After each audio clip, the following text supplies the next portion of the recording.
사도신경으로 우리의 신앙을 고백합니다. 나는 전능하신 아버지 하나님 천지의 창조주를 믿습니다. 나는 그의 유일하신 아들 우리 주 예수 그리스도를 믿습니다. 그는 성령으로 잉태되어 동정녀 마리아에게서 나시고 본디오 빌라도에게 고난을 받아 십자가에 못 박혀 죽으시고 장사된 지 사흘 만에 죽은 자 가운데서 다시 살아나셨으며 하늘에 오르시어 전능하신 아버지 하나님 우편에 앉아 계시다가 거기로부터 살아있는 자와 죽은 자를 심판하러 오십니다. 나는 성령을 믿으며 거룩한 공교회와 성도의 교제와 죄를 용서받는 것과 몸의 부활과 영생을 믿습니다. 아멘. 찬송가 265장 주 십자가를 지심으로 함께 찬양하겠습니다.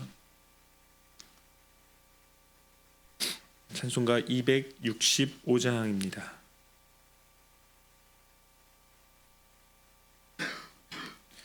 주 십자가를 지심으로 죄인을 구속하셨으니 그 피를 보고 믿는 자는 주님의 진노 면하겠네. 내가 그 피를 유월절 그 양의 피를 볼 때에 내가 널 넘어서 가리라. 흉악한 죄인 괴수라도 예수는 능히 구원하네. 온몸의 피에 담글 때에 주님의 진노 면하겠네. 내가 그 피를 유월절 그 양의 피를 볼 때에 내가 널 넘어서 가리라.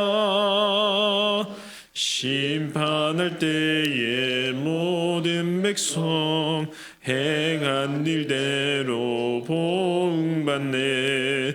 주님의 피로 죄 씻으면 주님의 진노 면하겠네. 내가 그 피를 유월절 그 양의 피를 볼 때에 내가 널 넘어서 가리라. 구주의 사랑 크신 은혜 보혈의 능력 의지하세. 심판의 불이 내릴 때에 주님의 진노 면하겠네. 내가 그 피를 유월절 그 양의 피를 볼 때에 내가 널 넘어서 가리라. 아멘. 오늘 하나님께서 우리에게 주신 말씀은 마가복음 7장 1절부터 13절까지 말씀입니다. 마가복음 7장 1절부터 13절까지 말씀 한 절씩 교독하시고 마지막 절은 합독으로 읽도록 하겠습니다. 바리새인들과 또 서기관 중 몇이 예루살렘에서 와서 예수께 모여들었다가 그의 제자 중 몇 사람이 부정한 손 곧 씻지 아니한 손으로 떡 먹는 것을 보았더라. 바리새인들과 모든 유대인들은 장로들의 전통을 지키어 손을 잘 씻지 않고서는 음식을 먹지 아니하며 또 시장에서 돌아와서도 물을 뿌리지 않고서는 먹지 아니하며 그 외에도 여러 가지를 지키어 오는 것이 있으니 잔과 주발과 노그릇을 씻음이로라. 이에 바리새인들과 서기관들이 예수께 묻되 어찌하여 당신의 제자들은 장로들의 전통을 준행하지 아니하고 부정한 손으로 떡을 먹나이까? 이르시되 이사야가 너희 외식하는 자에 대하여 잘 예언하였도다. 기록하였으되 이 백성이 입술로는 나를 공경하되 마음은 내게서 멀도다. 사람의 계명으로 교훈을 삼아 가르치니 나를 헛되이 경배하는도다 하였느니라. 너희가 하나님의 계명은 버리고 사람의 전통을 지키느니라.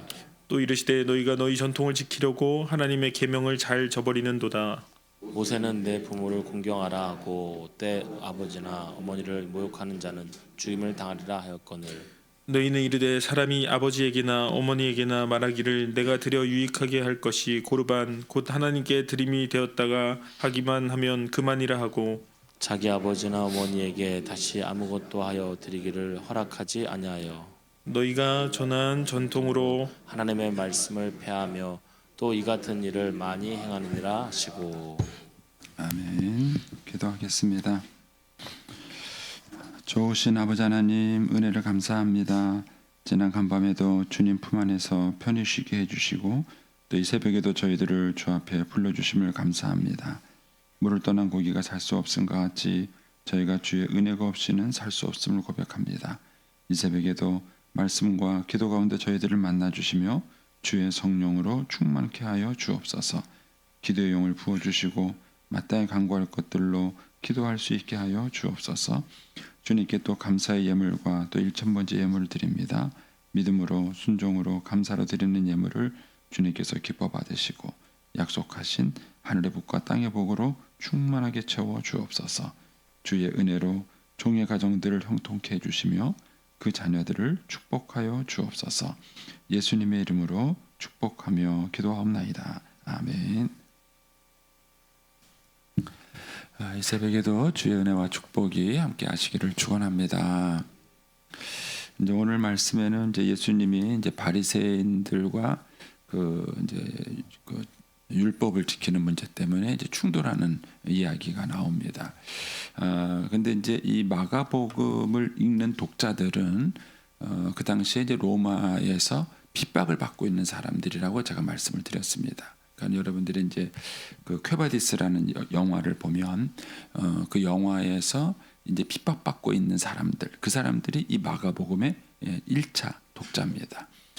그래서 이제 그 성경을 보실 때에 그 이렇게 이 처음에 이 이야기를 듣게 되는 1차 독자가 중요합니다. 저는 이제 설교를 할 때 여러분들이 저한테는 1차 독자들이에요. 근데 저희 교회에 이제 새벽기도 유튜브를 보는 분들이 많이 있죠. 있는데 그 유튜브를 보시는 분들은 2차 독자예요. 저는 이제 그분들에게 관심이 있지 않습니다. 새벽기도 나오시는 여러분들에게 관심이 있고 이분들을 대상으로 1차적으로 제가 말씀을 나누는 것이죠. 그런 것처럼 이 마가복음도 그 이제 로마에서 핍박받고 있는 사람들을 위해서 쓰여진 거예요. 그거를 이제 알 수 있는 게 3절, 4절을 보면은 가로가 나오죠. 가로가. 여러분의 성경책은 가로가 없나요? 가로가 나오죠. 그러면서 바리새인들과 모든 유대인들은 장로들의 전통을 지켜 손을 잘 씻지 않고서는 음식을 먹지 아니하며 하면서 유대인들이 갖고 있는 그 전통에 대해서 3절 4절에서 부연 설명을 해주고 있는 것입니다. 그러니까는 이 마가복음을 읽는 독자들은 3절 4절을 모르는 겁니다. 그리고 이제 이 7장에 있는 이 사건을 이해하려면은 3절 4절 내용을 알아야 이 이제 7장에 있는 사건을 이해를 하는 겁니다.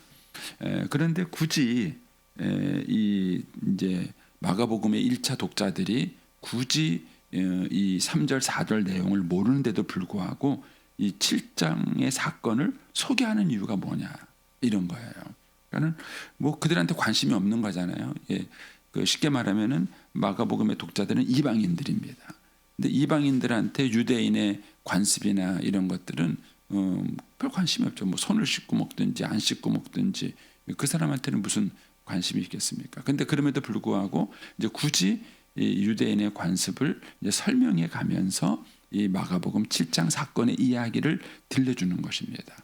그 이유는 이 유대인들이 겪고 있는 이 마가복음 7장의 내용이나 지금 로마에 있는 이방인들인 그 마가복음의 독자들이 갖고 있는 내용이 똑같다는 얘기를 해주고 있는 거예요. 다르게 표현하면 인간의 본질이 똑같다는 것입니다. 그래서 여러분들이 오늘 본문의 사건을 보실 때에 이 본문의 사건이 다루고 있는 인간의 본질을 보셔야지 여기에서 나오는 유대인의 어떤 관습과 습관으로만 이 본문의 사건을 보시게 되면 왜 이런 본문의 사건을 성경에 기록을 하고 그 다음에 우리에게 이것을 들려주는지에 대해서 본 뜻을 우리가 놓칠 수 있습니다. 이제 그런 것들을 좀 염두에 두시고 오늘 말씀을 이제 한번 보겠습니다. 먼저 1절 말씀을 가시면 본문의 사건은 잘 아시죠? 손을 씻고 음식을 먹어야 되는데 손을 씻지 않고 음식을 먹는 것 때문에 이제 예수님과 바리새인들 사이에 논쟁이 생기는 사건이 이제 오늘 말씀입니다. 먼저 1절에 보시면 바리새인들과 또 서기관들 중 몇이 예루살렘에서 왔다.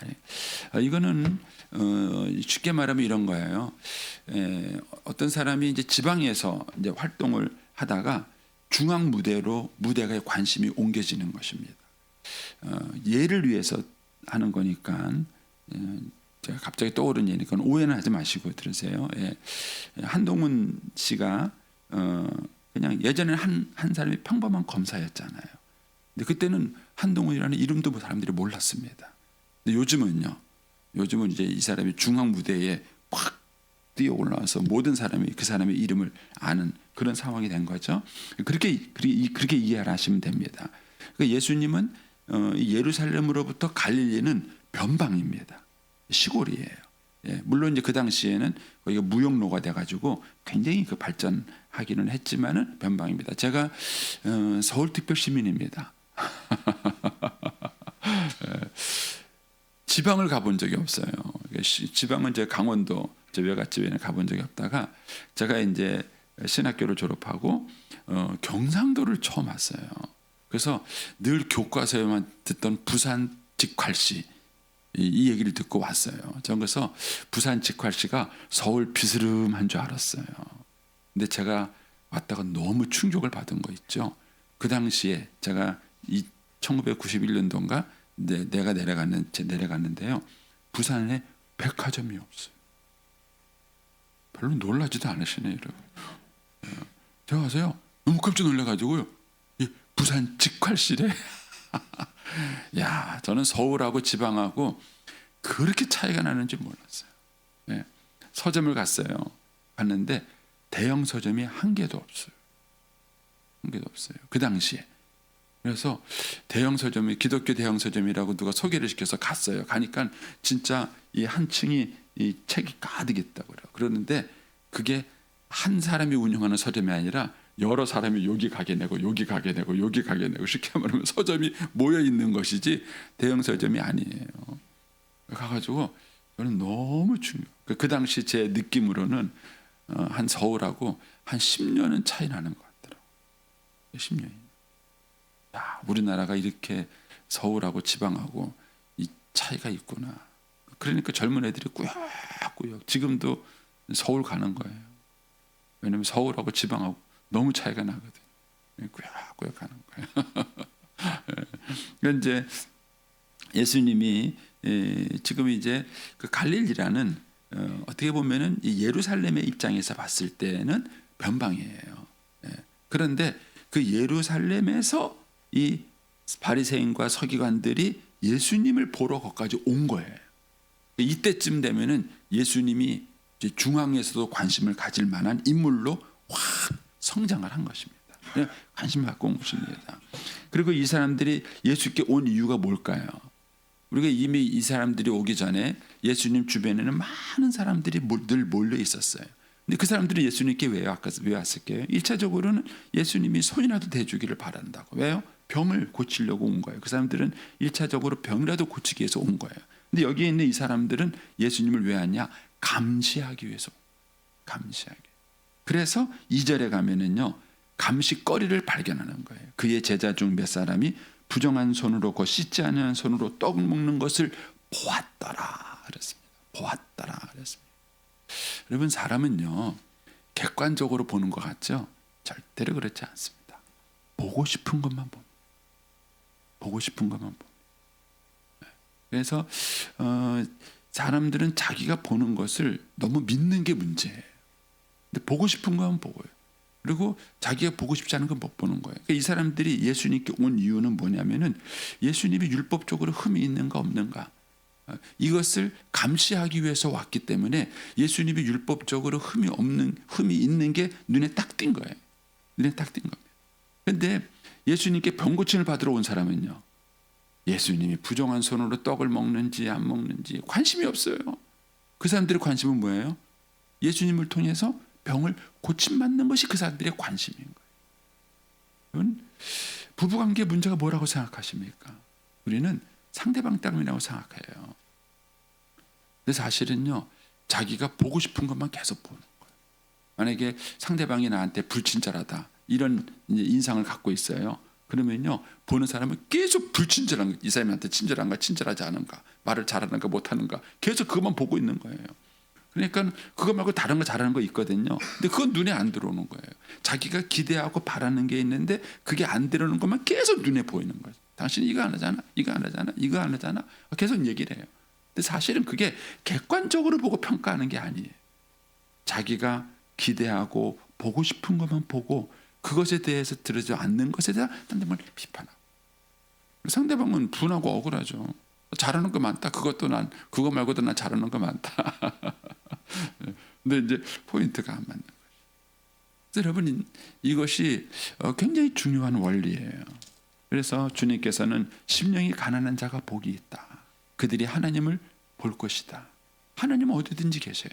언제든지 만날 수 있어요. 근데 누가 만날 수 있는가? 심령이 가난한 사람이 주님을 만나지. 그래서 우리가 자신을 돌아보는 태도를 점검하는 게 상당히 중요합니다. 내가 이 시간 하나님 앞에 나왔는데 왜 나왔는가? 내가 뭐 때문에 하나님 앞에 나왔는가? 어떤 마음으로 하나님을 대하는가? 결국 그것이 그 사람을 하나님을 만나게 만드는 거예요. 사람이 자기 세계에 다 갇혀 있으면은요, 죽을 때까지 그 세계를 못 벗어납니다.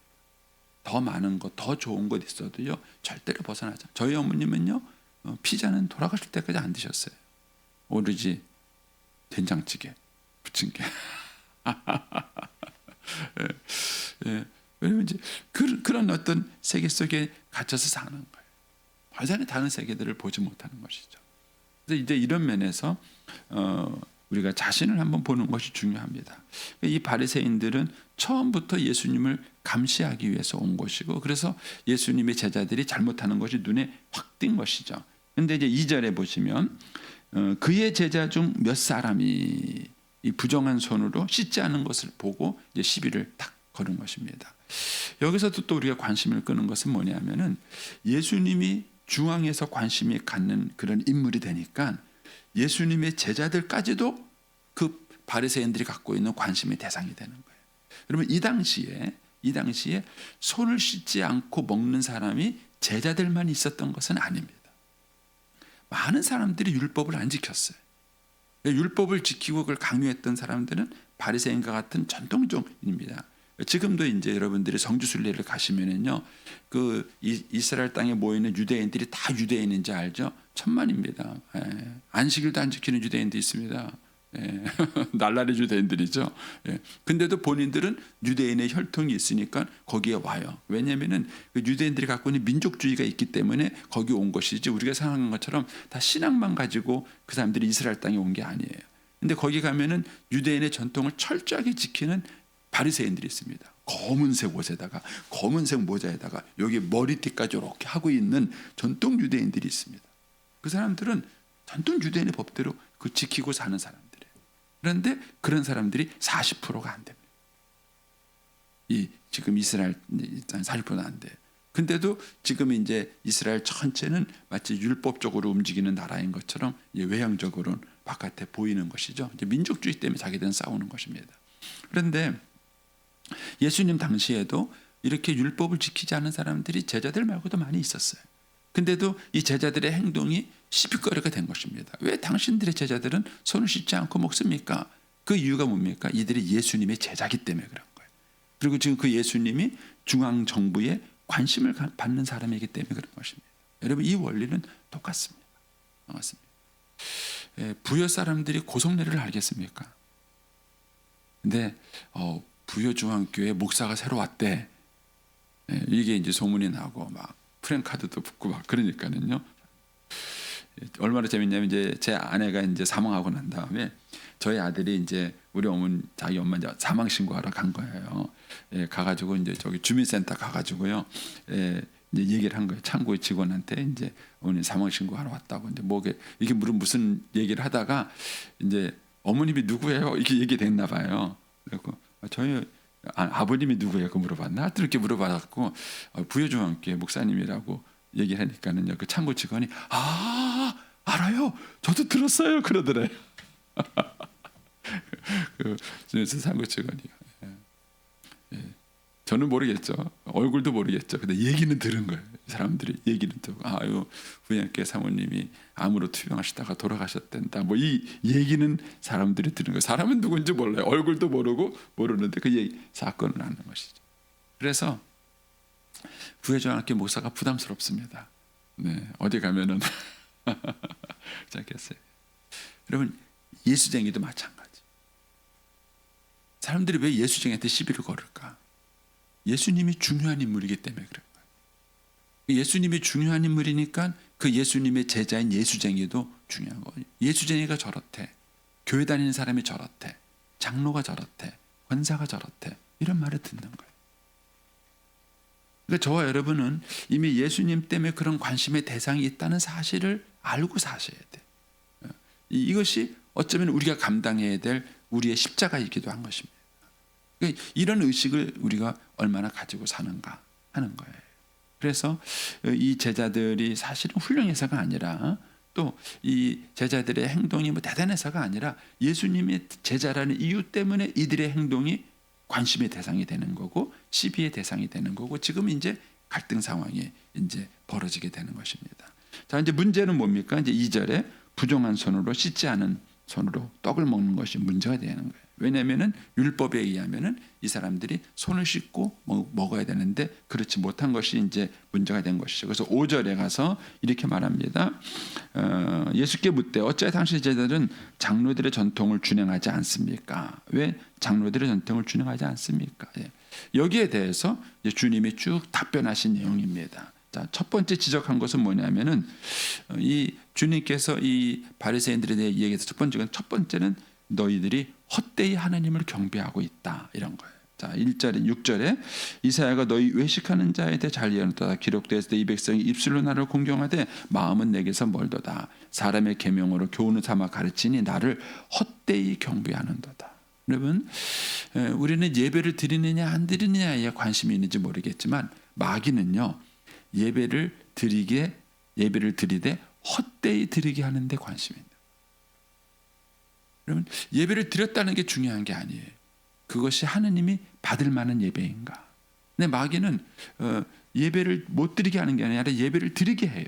예배를 드리게 하는데 헛되이 예배를 드리게 한다는 것입니다. 그러니까 이 사람들의 삶의 문제가 된 것은 그거예요. 저도 이제 아내하고 저하고는 스타일이 많이 다릅니다. 예. 그래서 결혼 초에 갈등이 참 많았는데 스타일이 참 많이 달라요. 저는 스킨십을 좋아합니다. 그래가지고 이제 아내를 만나면 생각보다 애정 표현을 제가 잘합니다. 막 안기도 하고 막 뽀뽀도 하려고 그러고 막 이게 애정 표현을 제가 잘해요. 그러면은 아내가 아이 그만해 그래요. 여자가 왜 이렇게 쌀쌀 맞아요? 근데 그래요. 그리고 당신은 나 싫어? 내가 이렇게 말을 해요. 그럼 좋지. 당신 좋지. 그러면 내가 애정 표현하는 게 싫어? 좋지. 그렇게 말을 해요. 근데 왜 짜증내? 근데 그 아내가 한 말이에요. 맨날 당신은 당신 방식으로 말하잖아. 그러는 거예요. 처음에는 그게 이해가 안 됐어요. 뭔 소리야? 이 여자가 대체 뭔 소리야?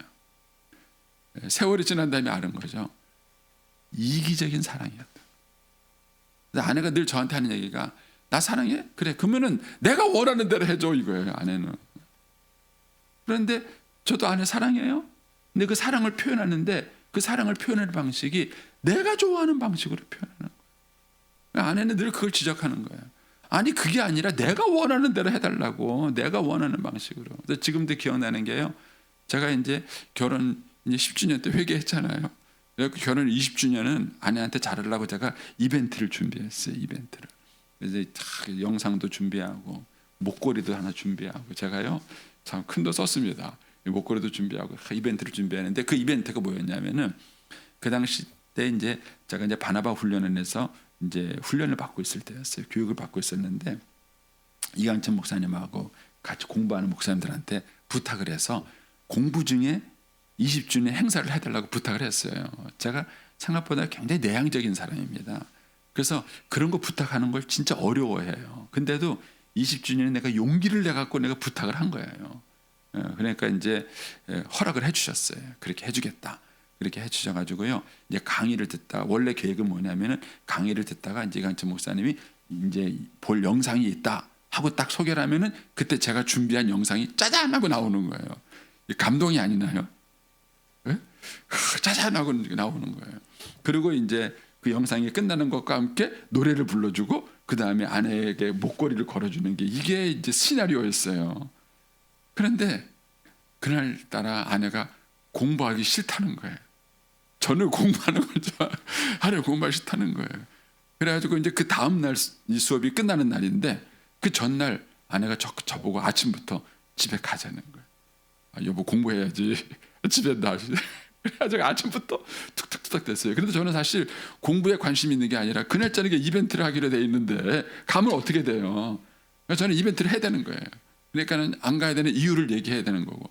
근데 아내는 몸이 피곤하다는 거예요. 나 공부하기 싫다는 거예요. 가자는 거예요. 그래가지고 툭툭툭 싸웠어요. 그래서 저녁까지 저는 끌고 간 거죠. 어쨌든 아내가 있어야 이벤트를 할 거 아닙니까? 그래서 이벤트를 했어요. 얼마나 감동적이에요. 근데 아내는 하나도 감동을 안 해요. 아침부터 뭐 불편해 죽겠는데 도대체 이 남자가 막 저는 섭섭한 거예요. 그거를 위해서 얼마나 준비를 했는데 용기를 내 가지고 준비를 했는데 어떻게 그렇게 하는 섭섭한 거예요. 근데 이제 그 사건이 후에도 내내 사실 많은 생각을 하게 했어요. 그러면 사람이 굉장히 이기적인 사랑을 하고 있는 거예요. 왜 사람들이 하나님보다 우상을 섬기길 좋아하는가? 여러분 성경을 한번 읽어보세요. 성경을 읽어보시면 우상이라는 말 앞에 무슨 단어가 자주 등장하냐면은 자기들을 위하여 이런 말이 많이 나와요. 여러분 우상의 특징은 뭐냐면은 회개하라는 말을 안 해요. 우상의 특징은 무당이 회개하라는 말 들어보셨어요? 회개하라는 말을 안 해요. 그런데 하나님만 우리 보고 회개하라 그랬어요. 하나님은 우리 보고 회개하라 그랬어요. 그래서 무상을 섬기는 이유는 뭐냐면은 사람들이 자기 생각, 자기 고집, 자기 방식을 계속 유지할 수 있기 때문에. 근데 우리가 하나님을 섬기려고 하면은 자기 방식, 자기 생각, 자기 고집을 내려놔야 돼. 누구든지 자기를 부인하지 않으면 나를 따를 수 없다. 능히 나의 제자가 될 수 없다. 예수님이 그러신 거예요. 그런데 이 바리새인들은 하나님을 열심히 섬겼어요. 근데 어떻게 섬겼느냐? 자기 방식으로 섬긴 거예요. 그걸 주님이 여기서 뭐라 그랬냐면은 7절에 계속 대조되는 거예요. 사람의 계명으로 교훈을 삼아 가르치니 이거예요. 네 생각 따라하지 않느냐는 거예요. 네 생각대로. 그러면서 8절에 너희가 하나님의 계명은 버리고 사람의 전통, 이게 계속 비교가 돼. 하나님의 말씀과 사람의 전통. 9절에 가면요. 너희가 너희의 전통을 지키려고 하나님의 계명을 저버리는도다. 이게 잘 이해가 안 되시면 제가 아까 그 예화를 든 걸 기억해 보세요. 여러분 저는 제 마음을 제가 준비한 그 이벤트를 지키려고 뭐예요? 아내의 요구를 계속 거절한 거예요. 정말 제가 아내를 사랑했으면 뭐예요? 아깝지만 이벤트 포기하고 아내를 위해서 뭐 집에 가줬어야 될 거 아니에요. 근데 저는 계속 제 방식을 고집한 거예요. 그래서 안 된다고 막 설득하고 그리고 제 방식대로 아내에게 짜잔 해줬을 때 아내가 우악 하고 감동을 해줘야 되는데 감동 안 하잖아요. 거기에 또 화가 나는 거예요. 여러분 사실 우리가 인생을 살아가면서 생기는 많은 갈등이 그런 거예요. 끊임없이 사람은 자기 방식을 버리지 않아요. 그런데 하나님과 우리와의 관계도 마찬가지예요.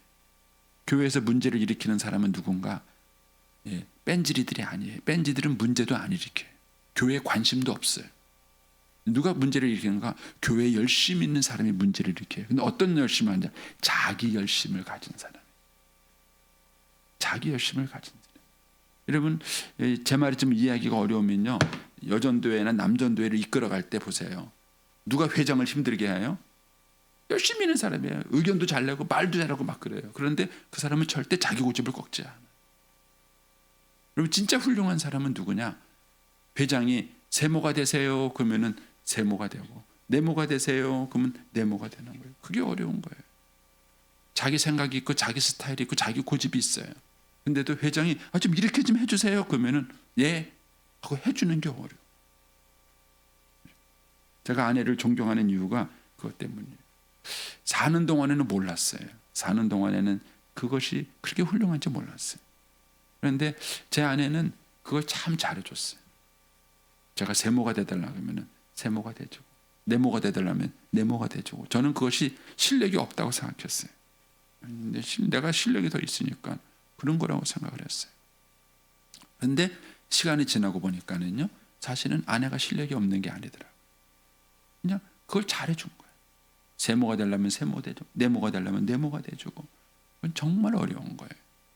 오늘 우리가 하나님을 섬기는 데 있어서도 저와 여러분이 헛되이 경배, 헛되이 신앙생활, 헛되이 헌신하는 것, 이런 것이 있을 수 있다는 사실을 아셔야 돼요. 열심히 했지만 헛수고하는 경우가 있을 수 있다는 거예요. 근데 그건 왜 그런 일이 생기느냐? 자기를 고집했기 때문에. 자기를 고집하지 않으면 그런 일이 안 생기는데 자기를 너무 고집한 거예요. 그래서 우리가 하나님 앞에 신앙생활할 때 얼마나 자기를 내려놓을 수 있는가, 그리고 우리가 하나님의 말씀의 기준을 따라서 얼마나 신앙생활하는가, 이런 것들을 점검해 봐야 합니다. 예, 저도 이제 목회를 하면서 자꾸 배우는 거는 젊었을 때에는요, 막 꿈도 많고요, 하고 싶은 것도 많고, 열정도 많고요, 막 그랬었어요. 근데 나이가 들어보니까 그런 게 아니구나 하는 거예요. 예, 하나님이 안 해주시면 그냥 내려놓는 거예요. 예, 포기하는 법도 배우고 기다리는 법도 배우셔야 돼요.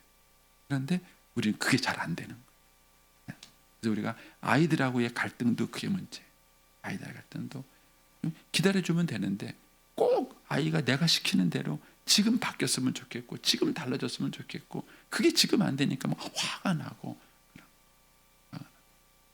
근데 여러분들이 하나님이 일하실 때까지 기다리는 법을 배우십시오.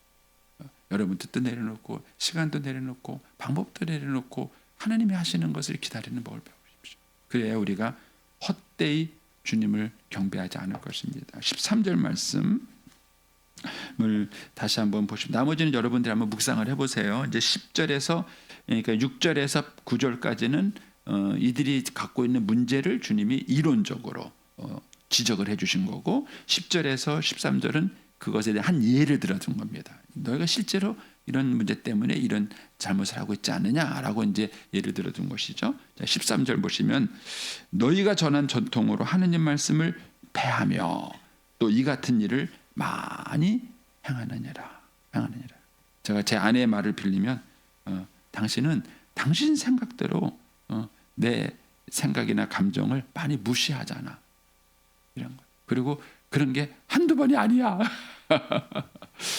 그렇게 이제 저한테 얘기를 하는 것이죠. 13절 말씀을 그렇게 이해하시겠습니까? 그래서 한번 여러분들이 묵상을 해보시고, 내가 하나님을 사랑한다 그러고 하나님을 섬긴다고 말하는데 내가 헛되이 경배하는 것은 아닌가, 헛되이 내가 하나님을 섬기는 것은 아닌가, 정말 하나님을 기쁘시게 하는 것인가 하는 것들을 이 아침에 한번 묵상을 해보시고, 오늘 하루도 주님과 더불어 동행하시기를 축복합니다. 기도하겠습니다.